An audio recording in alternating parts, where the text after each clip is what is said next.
There we go. Let me go ahead and take the mic off of mute, and that should make a bit of a difference. Okay, let's see if we can get this slideshow set correctly.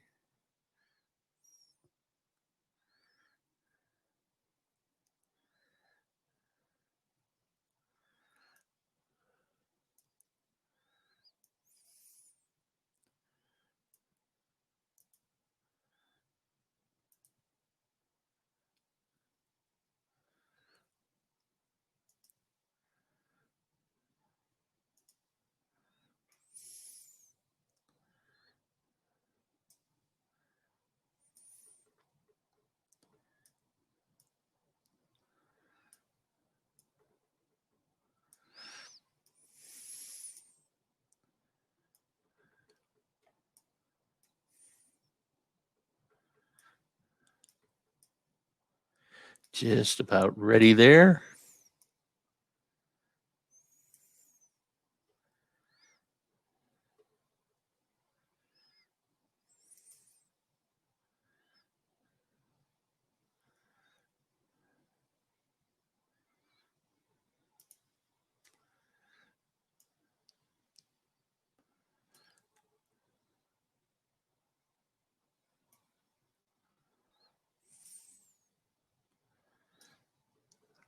Okay.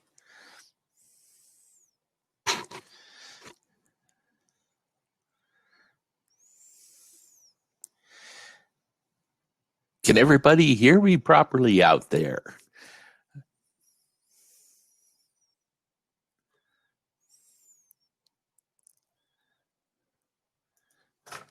Outstanding. All righty. And if you want to see the slides a little more clearly, go ahead and double click on that slide presentation there on your screen. That'll promote it to a larger size, make it a little easier to read what it is that I'm displaying up here. And my clock says we're almost there, so we'll give it a couple of more seconds and we'll jump right in. Wow, 16. I've got more people watching this year than I had in the room last year. That is wonderful. Thank you. Thank you.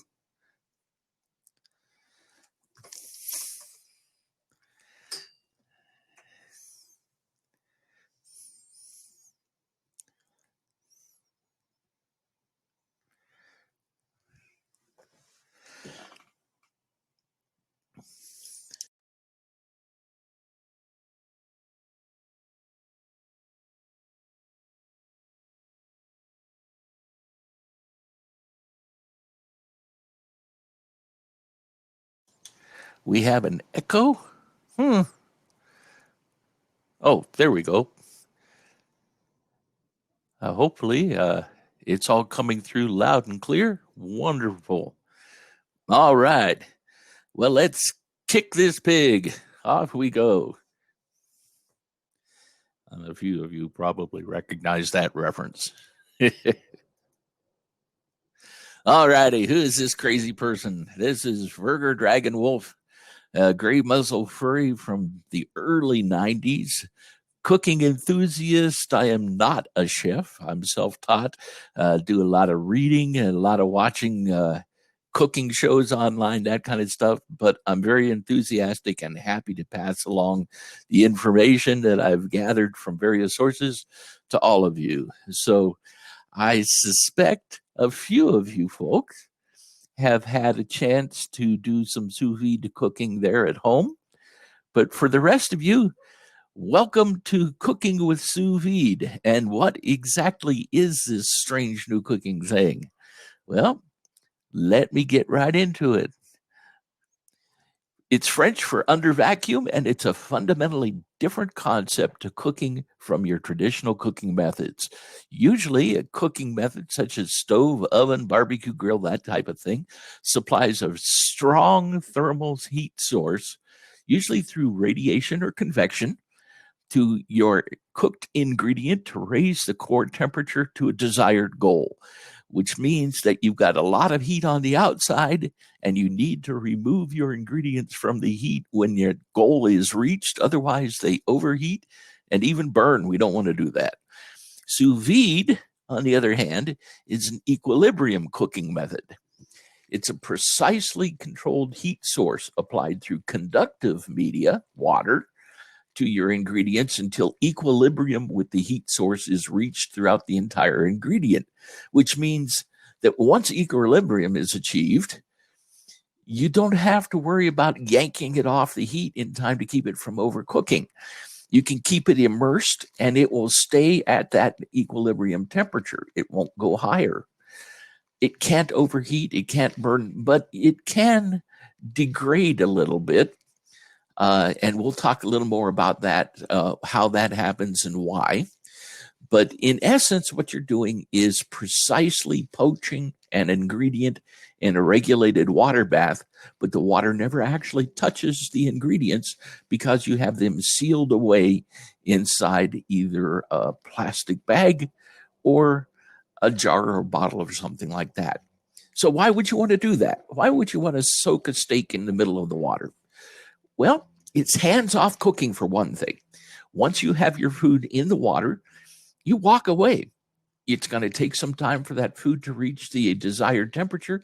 The cook doesn't have to do anything. You can go on to other things in the kitchen. Everything that's in the bag stays in the bag, which means you retain all the juiciness and all the aromas.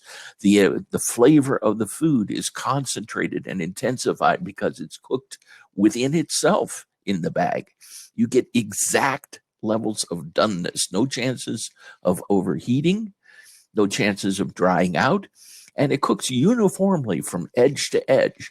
So if you've ever tried, for instance, baking, how about a chicken breast where they have a thin section on one end and a thick section on the other end of the chicken breast, and you reach exactly the right condition on the thick section, but the thin section is overcooked and dried out.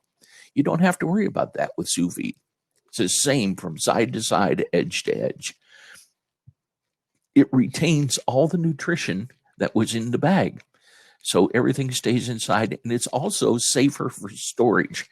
So if you're going to be making a large amount of products and you want to put some of them away, you can take it directly out of the water bath, chill it down, and put it in your freezer. You never touch it. It's never exposed to the environment. It doesn't touch any cooked surfaces or utensils. And you put it straight in the freezer. So you've got a safer environment, which is one of the reasons why it was originally developed. But there's one of the prime reasons for using sous vide. If you're applying high thermal energy to the outside of the food, you can overcook the edges before the middle ever reaches its desired goal. With sous vide, every bite is done edge to edge to the same degree. Now, it's not great for everything. Unfortunately, yet no cooking technique ever is. So you're not going to get any searing or browning inside the water. You have to do that either before or afterwards. It's not going to come out crisp. It's going to be poached. It's not going to be fast. You're looking at normally a minimum of 30 minutes in the water, in some cases as long as 3 days. So don't expect rapid results, although it can speed up certain types of cooking. You can't reduce or evaporate liquids. It's going to be sealed in the bag. Don't expect you're going to get any freeze-drying effects, and you're not going to get any grilled or smoked flavors from your barbecue. You can add a little bit of liquid smoke to the bag, but you can add smoke afterwards with certain techniques. You won't be able to do it during the actual cooking. And this is not boil in the bag or slow cooker cooking. It's a unique technique to itself. So what can you do with it? Well, that list on the left-hand side here is some of the things that you can cook really well within sous vide. And I'll let you guys read down through the slide. There's a lot of things you can do here. In addition, you can do a lot of techniques here on the right-hand side, things like pasteurizing eggs, holding your food at its serving temperature. So if your guests happen to be a little slow in arriving, no problem. The food is going to be ready when the guests are ready. We mentioned going straight from the cooker to the freezer, or what the restaurants like to call rethermalizing, coming from freezer back to the table. It has a lot of utility. And we get a lot of questions about, is this safe? People worried about cooking inside of plastic bags. Yes. In fact, the sous vide was originally intended or developed for hospital use, simply because it had a lot of extra safety factors that traditional techniques don't have. What about those plastic bags? Well, the biggest concern from those is BPAs and dioxins. And BPAs and dioxins, every name brand storage bag is certified by the FDA for use in food storage. And things like Johnson Ziplocs, Hefty slider bags, Glad food bags have also been certified for microwave use. So if you can cook in the microwave, you can certainly cook inside of a boiling water bath. The only consideration is you want to stay a little bit below 195 degrees, not because you're going to leach anything out of the plastic, but because that plastic is heat sealed on the seams. So if you heat them up enough, they unseal. This is not good. Then you have a steak floating in your sous vide. You don't want that. So try to keep your temperatures down a little bit. And if you are going to be cooking at high temperatures, you may want to consider double bagging it. The food comes out pasteurized, even though you may not be reaching 165 degrees, and we're going to get into more of that later when we talk about food safety. Seafood is a bit of an exception. A lot of seafoods are cooked below 130 degrees at the goal temperature. And 130 degrees for under 30 minutes is not going to pasteurize your food. However, you're going to be cooking it the same way if you're using traditional techniques. So use good kitchen hygiene, good kitchen techniques, and your food will come out just as safe from your sous vide as it would for every other cooking method. And it's, yes, definitely safe, and hospitals are still using it. It's been around a long time, much longer than a lot of people think. In fact, the techniques being used were developed long before actual sous vide cooking came about. The idea of cooking inside a sealed envelope with conductive media started way back at 400 AD when they started cooking underground, Incan underground cooking efforts. You've heard of haggis, I'm sure. Haggis cooked inside of a sheep's stomach is sealed environment, just like we seal it inside the plastic bags. So these techniques have been in use through many centuries. But sous vide itself really kind of got started with Mr. Ambrose McGurkin, U.S. Army back in 1968. He was chartered to do an overhaul of hospital foods because they were unpalatable and folks weren't eating them. They weren't getting their nutrition. He found a new formula that extended and improved the quality and tastes of the food. He said, packing the food first in a sealed vacuum bag and then placing it in heated water maintained a designated temperature, locked in the flavors, and streamlined food production. This was 1968.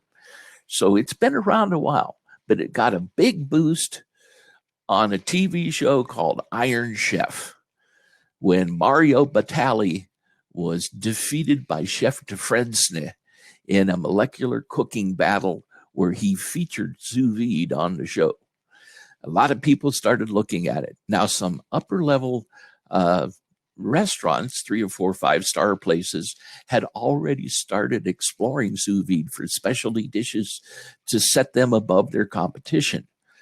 But really, once the show hit the TV, home users started taking a look at it. And those home users were fairly expensive. back in 2009, etc., you were looking around $400 to $500 if you wanted to put a circulator in your house. Nowadays, thanks to its popularity, you can get one for $40. So it's definitely well within the reach of your average home cook. But you can get started with next to nothing. So what do you really need if you wanted to do sous vide? Well, you need a heat source, something to get the water up to the right temperature. You need something to hold the water. You need something to hold the food. And then you need a thermometer. Now, your circulators and the appliances you buy have that built in. But if you're starting from scratch, you want to be able to measure your water temperature. Other things that you might want to step up to if you want to actually keep doing sous vide and you like the idea: vacuum sealers, clips to hold the bags inside, basins and covers, that type of thing.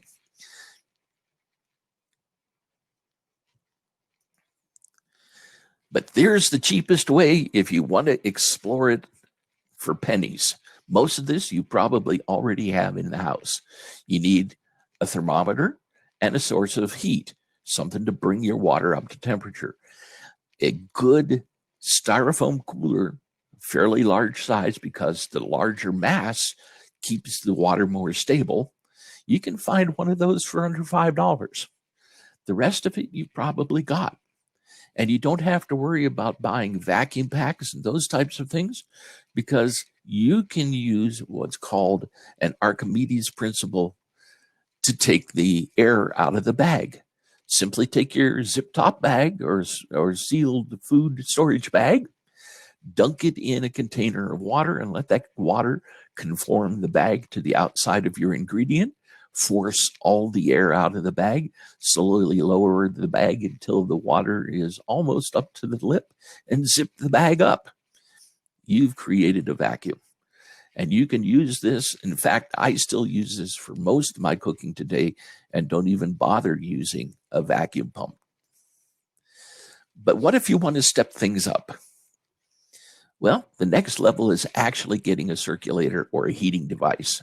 And you have really two different choices. You can put the immersion circulator type, or what they used to call the water oven or basin type.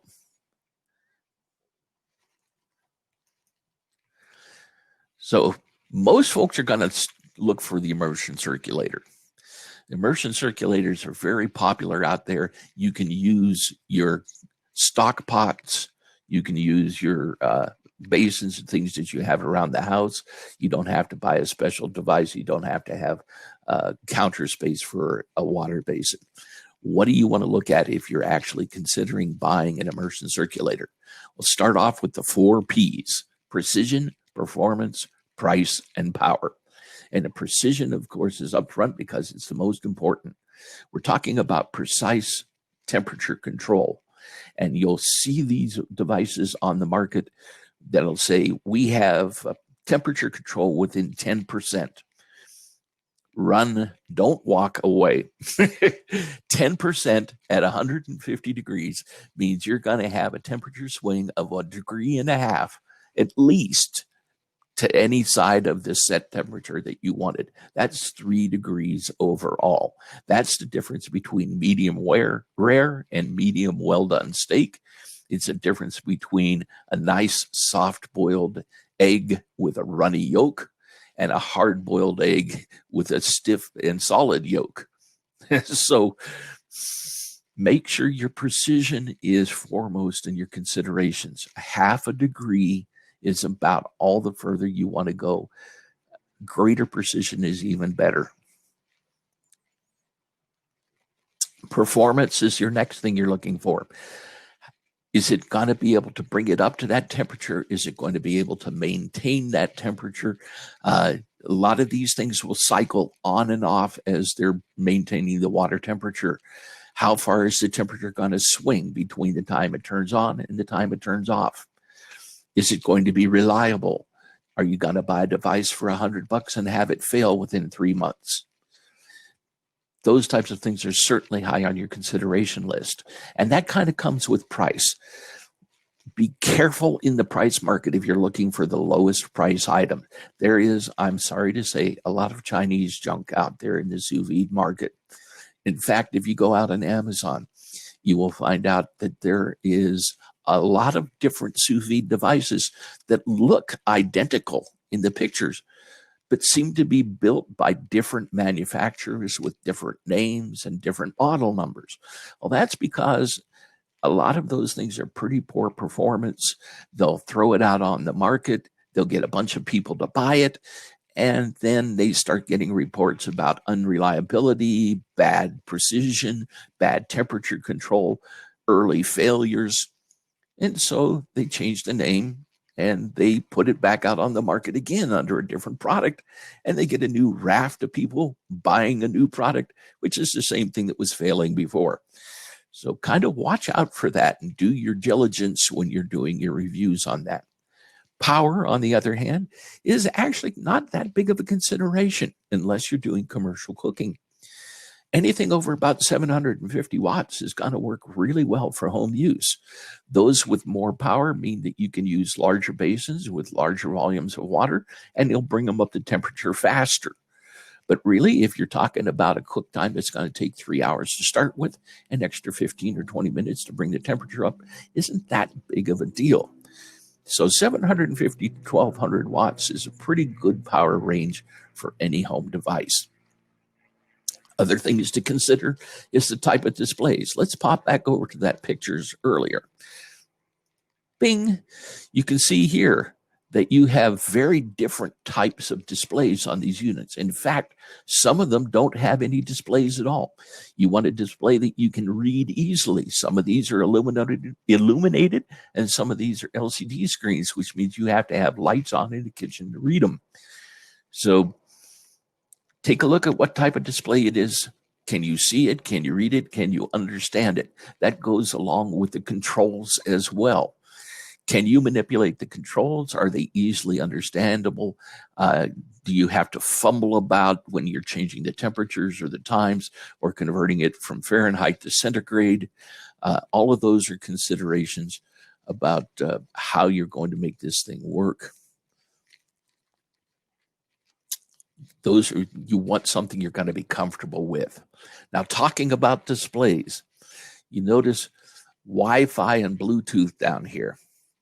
This Innova doesn't have a display at all. It uses a smart device to control your cooking appliance. Well, this has some advantages. You can download recipes right into your smartphone or your tablet, and then you can set the times directly off of your smartphone, depending on what that recipe said, and you're in golden shape. You don't have to go looking up stuff online about cooking times and temperatures. However, there are some disadvantages to those. If your smartphone goes dead, if the battery goes dead, or you can't find your device because it slipped down in the cushions of the couch, you're not going to be eating because you can't turn your cooker on and off. In addition, some of these are running through Wi-Fi websites that are overseas. And in order to run the cooker, you connect to that website, and that website sends the signals back to the little cooking device. If that website goes away, you own a brick. There's also a few nefarious sites out there you need to be careful of. They'll be happy to track your data and what you're cooking and when you're cooking and who your contact lists on your phone are and all sorts of other information. So be very careful when you get into those situations, just like any other internet time. Know what you're doing. Don't give the hackers a chance to get in and mess with you. Let's say you don't want to use that Archimedes trick. How about if you want to step up and start using a real vacuum sealer? There are two different major types out on the market. There are bag sealers and chamber sealers. What are the differences? Well, the bag sealers are generally a lot less expensive. You see these things like Seal, a Meal, and everything else out there in the Target. You can find countertop versions of these as well as portable, handheld versions that you can plug into a little nozzle on the side of a bag. They're generally a lot less expensive. They take a lot less counter space. You can put them inside of a drawer. In many cases, they're up on the shelf when you're not using them. They're fairly low maintenance, and the size of your sealed object isn't a problem. In other words, if you want a nice long piece of salmon, you just cut a larger bag and you seal the edge of that, and you don't have a problem creating. As long as it will fit within your pot, you can cook it. The downside of those bags are a little costly because they have special little grooves on the inside of the bag to allow the vacuum pump to suck the air from around your ingredient. They have problems with liquid. It's like sucking milkshake through a straw when they're sealing the bag up and evacuating the air from it. If there's a lot of liquid from a juicy ingredient, if you have a marinade or something like that, you can suck that liquid up into your vacuum pump. The vacuum pump won't like it. So it does have some problem with that. You can get around that by freezing your ingredients before you put them in the bag. No liquids to worry about in that case.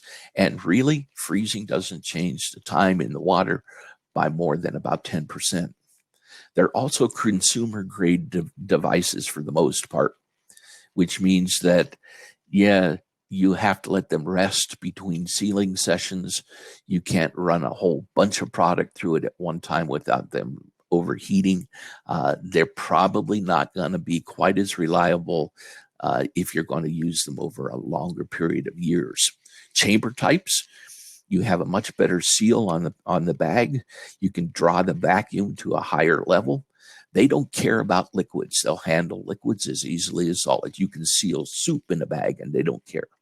They process faster than a bag sealer. And in most cases, you can adjust the vacuum level so you don't draw as high of a vacuum, because you don't have to worry about a high vacuum squashing your products into a little pancake in the bag. But they're expensive and they're bulky and they're heavy and they have a lot of counter space. Some of them need to have maintenance because they have oil-filled pumps. And the size of the chamber, we go back to the picture here, the size of the chamber here limits the size of the ingredients you can put in it. Unlike the bag sealers, where you can simply cut a larger bag, the chamber types are going to limit what you can put inside. So for most home users, especially starting out, you probably want to consider a bag sealer if you want to move into that realm. Other things that you're going to need to do good sous vide. We mentioned sous vide does not brown or sear items. So you're going to want something that you can put a sear on your item after you've done cooking it in the sous vide. Skillets, torches, charcoal chimneys, infrared grills, and broilers are all good options for putting a sear on the outside of the your cooked ingredient. We mentioned that it doesn't provide smoke or charcoal flavor. You can get smoking guns and accessories that you can inject smoke into the bag after it's done cooking, or put it underneath a dome and put smoke in it, and it will pick up that smoke. You may also want to pick up some weights or clips to keep the bags from floating away. You can use racks and grill or holders for that as well. All of these things are optional, really, except for your searing accessories, but you probably have that at home to start with because almost everybody out there has a skillet. When you're talking about using a skillet for searing and sous vide, avoid non-stick skillets. The coating on those, the Teflon and the other coatings that they're used to making them non-stick, do not do real well whenever you bring up the temperature high enough to get a good sear. The coating degrades. It can outgas toxic gases that can actually kill pet birds. So I would stay well away from any non-stick skillet for doing searing. Good choices are cast iron and carbon steel. Cast iron has a really good heat sink. It will transmit that heat between the metal and the food very well. Carbon steel is very responsive. It will send the heat from your burner through the pan into the food, and both of them can get screaming hot without any damage. Another good option is a searing torch. You'll find this is very popular among people who do a lot of sous vide. The standard little butane kitchen torch is a great little option, but you might already have a torch out in your tool shed that you use, your little Bernzomatic torch. You do have to take some precautions with that one because the flame is usually smaller and much hotter. So you want to disperse that flame so that you don't burn your meat instead of searing it. You can get a flame spreader that looks a little bit like a shoehorn. The flame splashes off of that flame spreader and creates a fan. And you can use that to spread the heat out for more effective searing. You can also get one of these Searsalls that has a kind of a wire mesh that converts the flame into radiant heat. But a good old butane torch will work really well. Kind of avoid those little crack pipe torches that you fill up with liquid butane that you use in your cigarette lighter. They don't have enough energy to do a good searing job. Yes, you could sear with it. It's going to take you a couple hours. Not worth it. No matter what type of torch you use, though, avoid that very bright blue area right next to the outlet of the flame. Your fuel is still mixing with the oxygen at that point, and the flame temperatures are much higher. So you can burn the food instead of searing it, and you can mix that fuel flavor into your ingredients, and fuel is not good eats. Oh yes, by the way, they do make dedicated sous vide flamethrower searing guns that you can get if you really want to step up to that level. And oh, by the way, they're fun. Another option is a charcoal chimney. Yes, you can do cooking on the fire starter itself. This is a really good option if you already have one sitting out there. Just put your wood or your charcoal in there.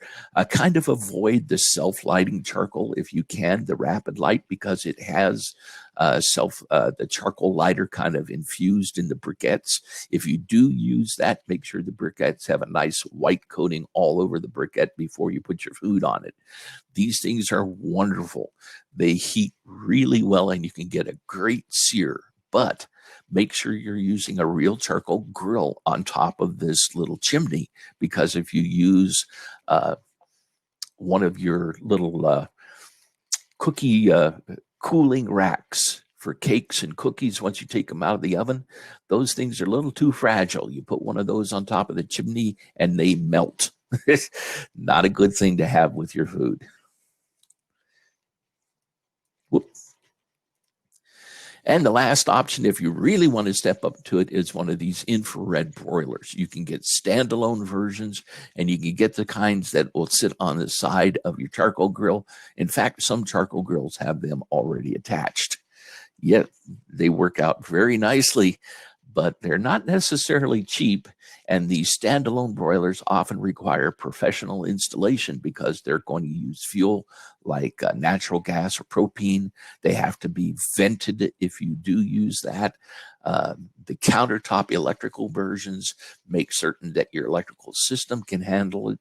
Some of them are 120 volts, but some of them are higher voltage to do the amount of energy necessary to get a good sear.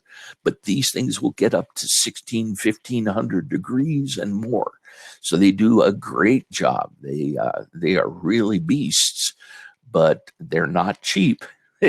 And they do have some considerations if you want to step into that. But they do a great job. I'll give them that. So let's get into the cooking itself. Food pasteurization, food safety. You'll see a lot of recipes that say you've got to get the temperature up to 165 degrees to be safe. Well, 165 degrees is about as safe as the sky is blue. In other words, it's overly simplistic. Yeah, on a nice cloudless day at noon, the sky is blue. It's orange in the morning. It's red at night. It's gray when it's stormy. It's green before a tornado. The sky is not always blue. 165 is not the safe zone. It's just the overly simplistic number that you can be certain will get your food to a good, safe cooking temperature. but it's not the only one. Pasteurization is actually a time over temperature process. So that means that basically, if you can get it over 130 degrees where you begin killing the various little critters that you want to kill off, you are starting to do pasteurization. You just have to keep it there longer. 165 degrees only needs about 2 seconds at the core temperature of 165 to kill off all the pathogens that you want to remove to reach pasteurization. At 130 degrees, you need about 90 minutes, but you still achieve the same level of pasteurization.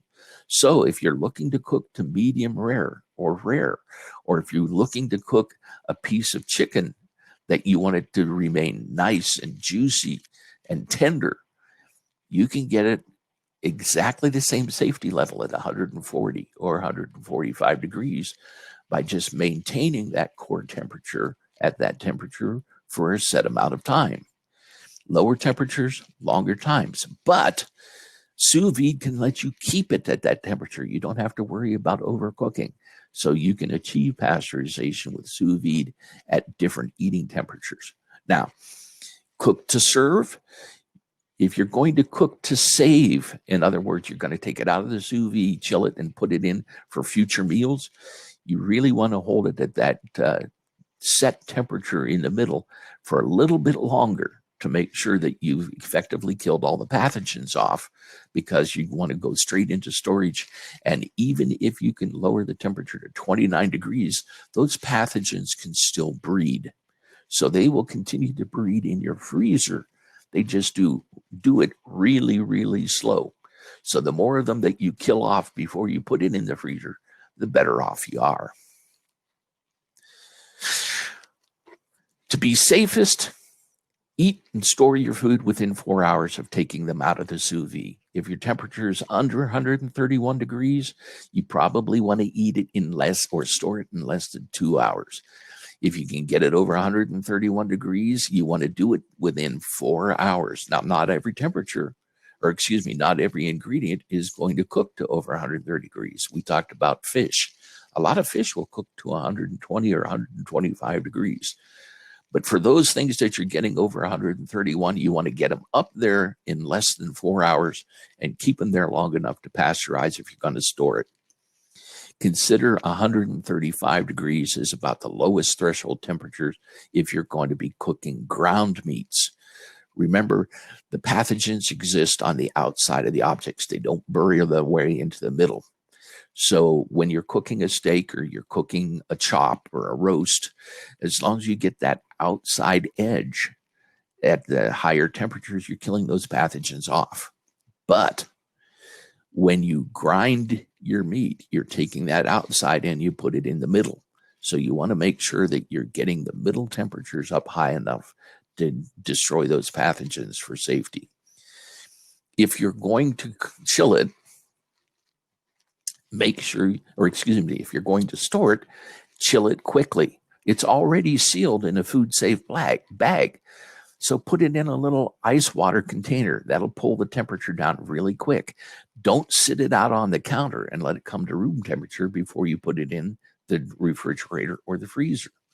Food safety says chilling quickly takes it out of that danger zone faster, and it results in safer product storage. Avoid the use of raw garlic if you're going to be cooking garlic in the bag. If you want garlic flavor, use powdered or granulated garlics, or cook it a little bit first on the stove. Why? Because garlic tends to have botulism spores in it, and no temperature you can get in a sous vide. You cannot reach a high enough temperature in a sous vide device to kill botulism spores. It takes a very high temperature to do those in. So make sure that you're using powdered garlic, granulated or processed garlic if you're going to put it in the sous vide bag. Now, the jarred garlic, I see a question here about jarred garlics. Yeah, they've already been processed. They've already taken care of it for food safety during the process of putting it in that jar. So you don't have to worry as much about jarred garlics as you do if you're just taking garlics by the clove and grinding or mincing or chopping them yourself.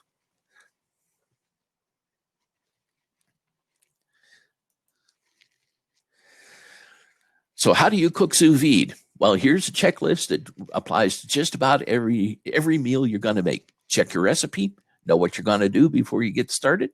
Set your cooking temperature and give your water time to stabilize while you're prepping the food. While the water's coming up to temperature, season, slice, marinate. We mentioned chilling or freezing, for liquids. If you have sharp edges on the food, for example, if you're doing pork chops with bone-in pork chops, the edges of those bones could poke their way out of the side of the plastic bag. So wrap them in a little bit of plastic wrap or double bag them and pad the edges a little bit. You don't want the bones poking holes in your bag and the water leaking in. Bag your food, evacuate it, seal it up, put it in the water and cook it to the desired temperature. Take it out, and if you're going to be searing it, you want to dry as thoroughly as possible the surface of your food, because water is the enemy of a good sear. If you do have lots of juices, we're talking about drying here. If you've got lots of juices in the bag, save them. That's flavor. You can make sauces, you can make ramen, you can make all kinds of things with the juices from those bags. Don't throw them away. They've got great usage. Sear it if you need to, garnish, sauce, and plate, and serve. Welcome to a sous vide meal. So a couple of cooking techniques and tips. There is no carryover effect with sous vide cooking. When you take that ingredient out of the water bath, it's done. If you take a roast out of the oven, you'll see most recipes say put it under aluminum foil and let it sit for anywhere from 5 to 15 minutes for the temperature to rise in carryover. That doesn't happen with sous vide. You don't have to worry about your food reabsorbing its juices. It's already in there. Time affects tenderness in sous vide. You can take a relatively tough chuck roast and turn it into something as tender as filet mignon by simply cooking it longer. The proteins denature, the collagens begin to liquefy, and it spreads out through the meat and affects the tenderness, but all of the flavor stays in there. Only eggs really have critical and minute timing requirements. Just about everything else, an extra hour in the water, no effect. Eggs, an extra hour in the water, big difference. We'll talk more about eggs in the advanced course because those little beggars are pretty well the poster child for sous vide time and temperature requirements. Once your core temperature is reached, you can kind of let it sit there as long as you need. And we're talking anywhere between an hour or 4 or 5 hours. In fact, if you happen to get having a good home party here and your folks are being delayed because of road conditions, hey, turn your water bath down to 131 degrees after it's done cooking. It can sit there all afternoon and not change. So you're ready to go. Searing before and after. Yeah, that's kind of a big debate with a lot of the sous vide people. Yes, you can sear before you put it in the bag. I prefer searing afterwards for a couple of reasons. If you sear before, you're going to create some of that Maillard reaction, and that flavor will get in with the food. That's a good thing. But that crust effect that you get, that little different texture, you're going to lose that in the bag because you're going to poach it. And that liquid that comes out of the food is going to remove all of that crispy texture that you got when you seared it. So a lot of people that do searing before they put it in the bag will sear it again when you take it out of the bag to get that crisp texture back. Well, now you've effectively cooked the outside layer of your food twice, and that's something you're using sous vide to avoid. So really, the temperature or the taste difference is almost non-existent between searing before and searing after, but the texture is better afterward.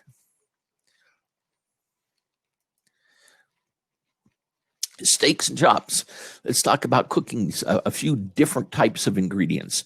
For good steaks and chops, you kind of want to avoid putting any extra butter or oil into the bag with the meat. Why? Well, because the fat of the meat is where you have most of the flavor in a good steak. And that fat is going to liquefy and coat and be absorbed into the meat while it's in the bag. So if you're going to put extra fat in the form of oil or butter in the bag with the meat, you're diluting the flavor of the meat that's going to come out of the meat itself. Season carefully. Sous vide enhances and concentrates flavors.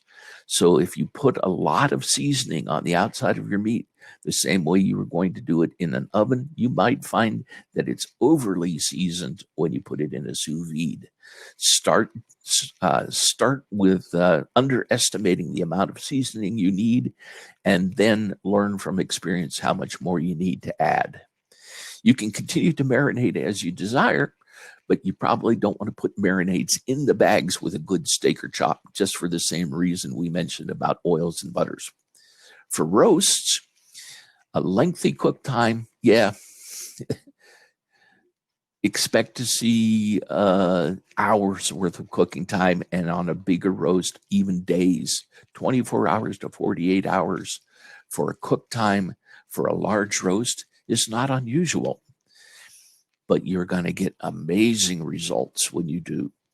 You're going to tenderize that roast because tenderizing begins to happen in about 4 hours.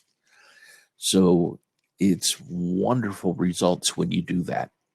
If you're going to cook ground beef or ground pork, make sure we talked about coming up to the center temperatures. But if you happen to like medium rare steaks, or more on the rare side, you can actually cook your burgers to the same degree, medium rare, and you can do it safely. You don't have to cook it until the middle of your burger is totally gray and dry.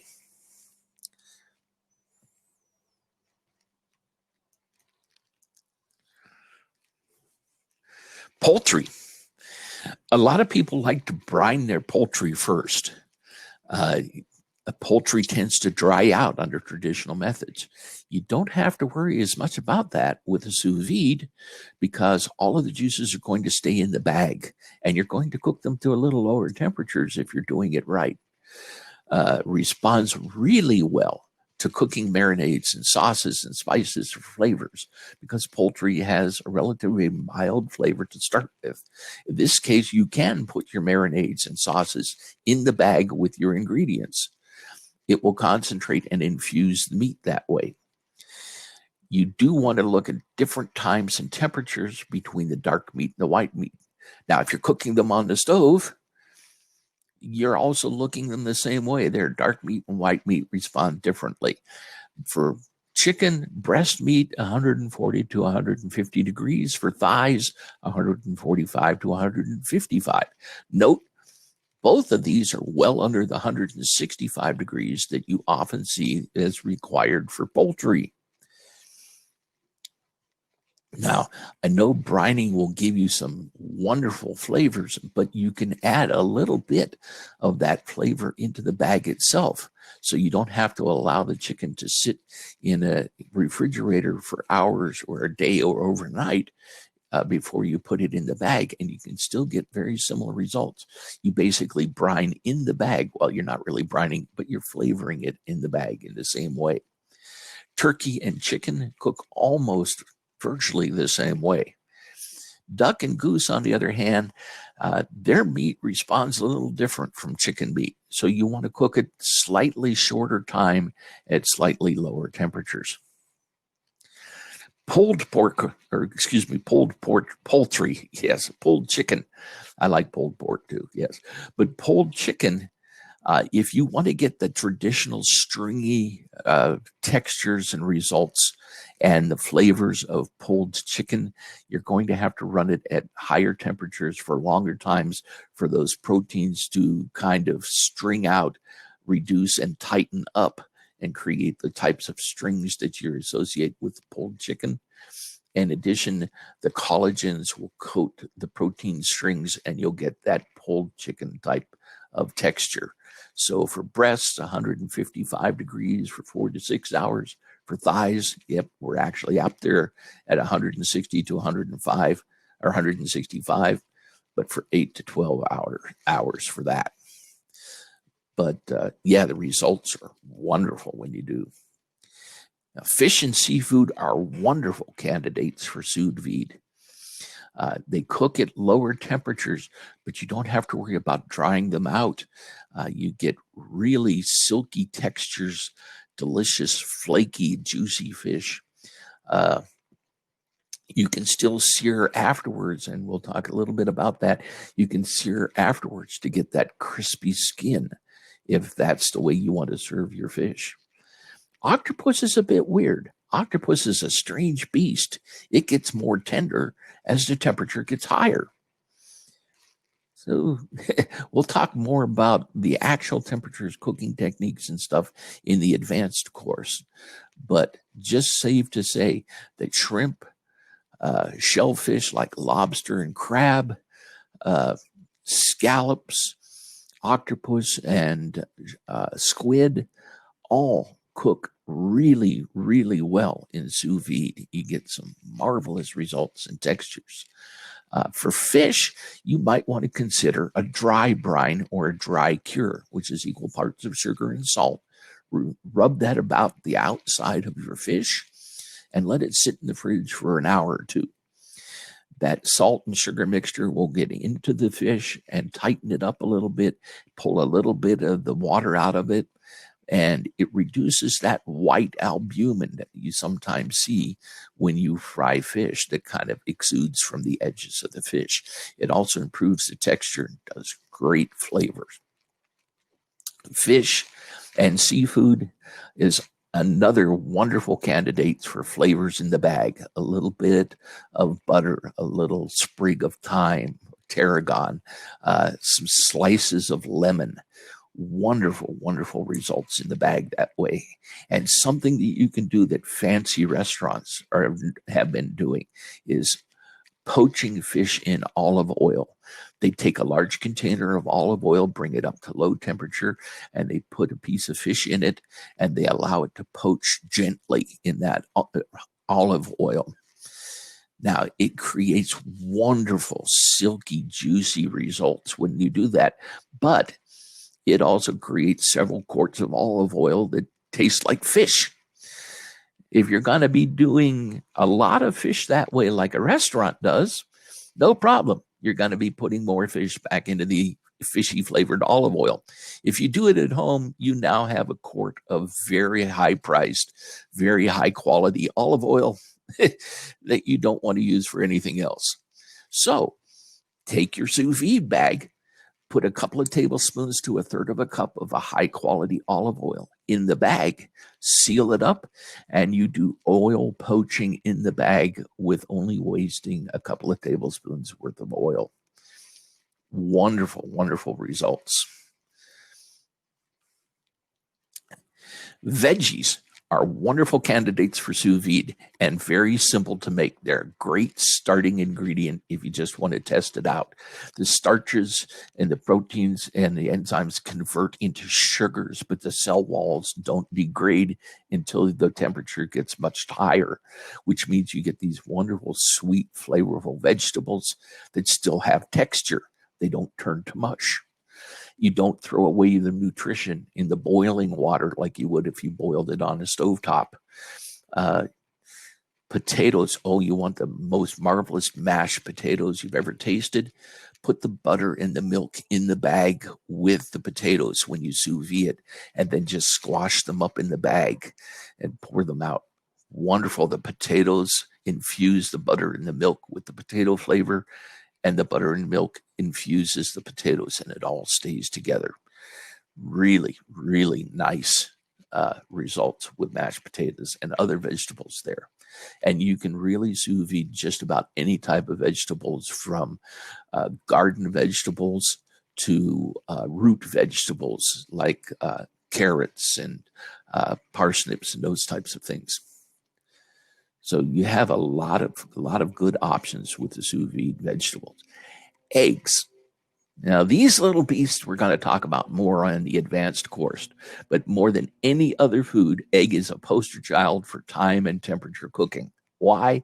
Because they're really composed of three major areas: this loose white, which is a lot of water and low protein, a tight white, and the yolk. And each one of those has different amounts of proteins, different type of proteins, different types of fats, different amounts of water. They set at different temperatures. They take different amounts of time to reach set. Let's just say that these little beggars you can try cooking these things for weeks and weeks of different types of eggs at different types of temperatures, and you will be refining your techniques even after years of cooking eggs, because there's always something new to learn with them. But regardless of cook time and how you produce your egg, sous vide eggs have a unique temperature or a unique texture. They're unlike the type of eggs that if you boil or steam or cook in other methods. You can also, and here's a great trick, you can pasteurize your eggs in a sous vide.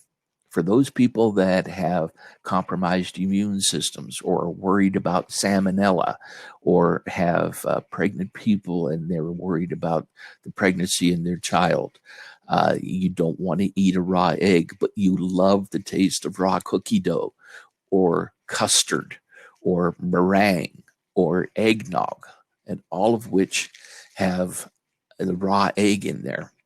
Take your eggs, put them directly in the water bath at 131 degrees, leave them there for about 2 hours, maybe a little more. At 131 degrees, the eggs do not change state. They will look just like they did when they were raw, but they will be pasteurized and they'll be totally safe to eat raw. We'll talk more about eggs in the advanced panels. So, what can you do, or what have I done with sous vide? Here's a couple of nom-noms.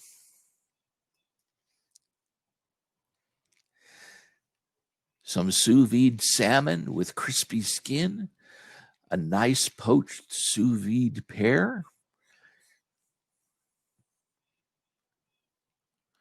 How about sous vide chicken breast or turkey, the most juicy, flavorful turkey breast I'd ever put in my face? How about sous vide crispy pork belly or pork chops with pork reduction? There's a nice salmon with crispy skin with a sauce and a sous vide pork chop.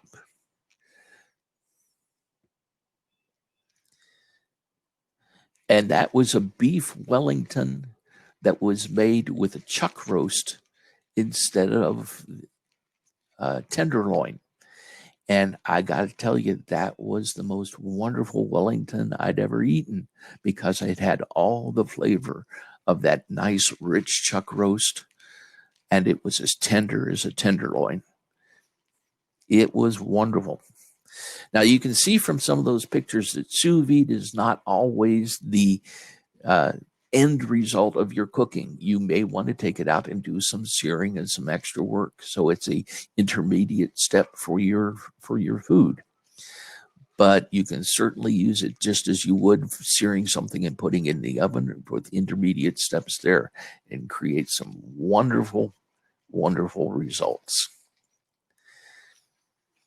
So let's go ahead and open it to questions and discussion. I'm sorry I haven't been able to watch the chat line quite as much there, because it was off on a separate screen. But I've got it right up in front of me now. So if you want to go ahead and share screens, or if you want to add questions up in the chat, I'll be happy to answer them as best I can.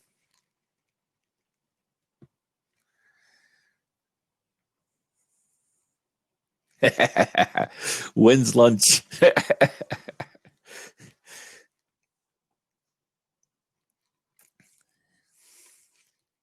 Oh, you're very welcome there, Kazi. Yes,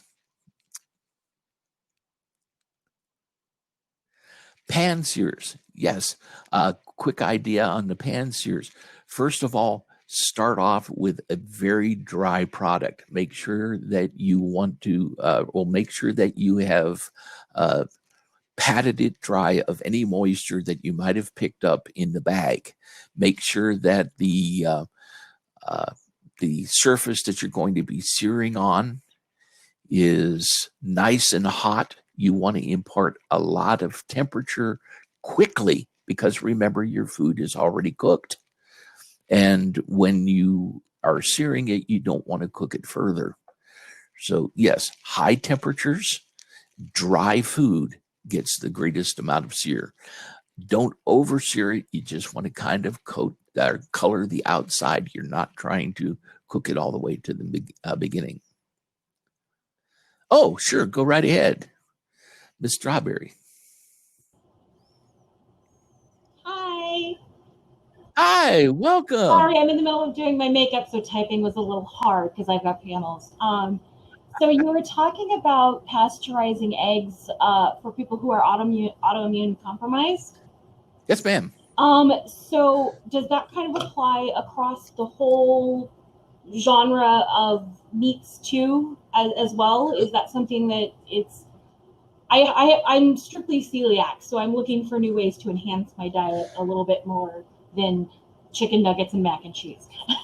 Oh, yes. As a matter of fact, we'll talk more about the pasteurization and food safety in the advanced course. But basically, if you can get the temperatures above 131 to 135 degrees and you hold it, now remember, the core temperature, the center has to reach that temperature.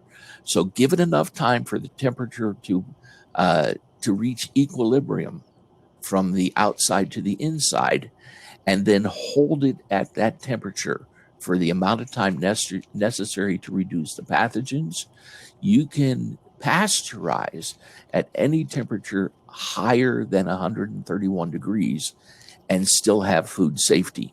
Okay. So, for example, it may take a bit of time. A 3-inch steak, for example, at 135 degrees is going to need about 6 to 7 hours to reach safety zone in the middle, because you've got to get that temperature to migrate from the outer edge all the way to the middle, and then it needs to stay there at the middle temperature for at least 2 hours at about 135 degrees. But thank you. It's achievable. This was really an amazing panel. I had no idea what sous vide was, and I am like a little more excited about it now. Well, great. I am very happy to impart the information, and I hope to see you all back at the advanced session this afternoon. We'll get a little bit more into some of the techniques and details. Oh, the dry cure. No, when you're doing the dry cure in the refrigerator, rub your dry cure over the outside of the fish, and then put it in the refrigerator and just let it sit in there uncovered. The dry cure will pull some of the moisture out of the fish, and the salt and this sugar will migrate into the fish. But you only need to do it for, an hour to maybe 3 hours max. And that will both affect the taste and the texture. It pulls some of the moisture out, so it concentrates the flavor. It changes the protein results so that albumin stays inside the fish. It's really a good idea, even if you're not going to be cooking sous vide. It still creates a really lovely fish.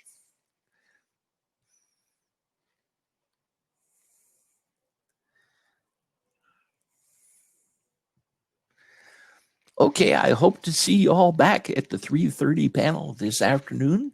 We'll talk about some of the subjects that we hit here during the beginning panel, but we'll go into more detail about some of the ingredients, some of the devices. We'll talk a lot more on the food safety aspects and pasteurization. And I hope to see you all here. Thank you very, very much for attending. I really appreciate it, and I hope you all got something good out of this. Thank you.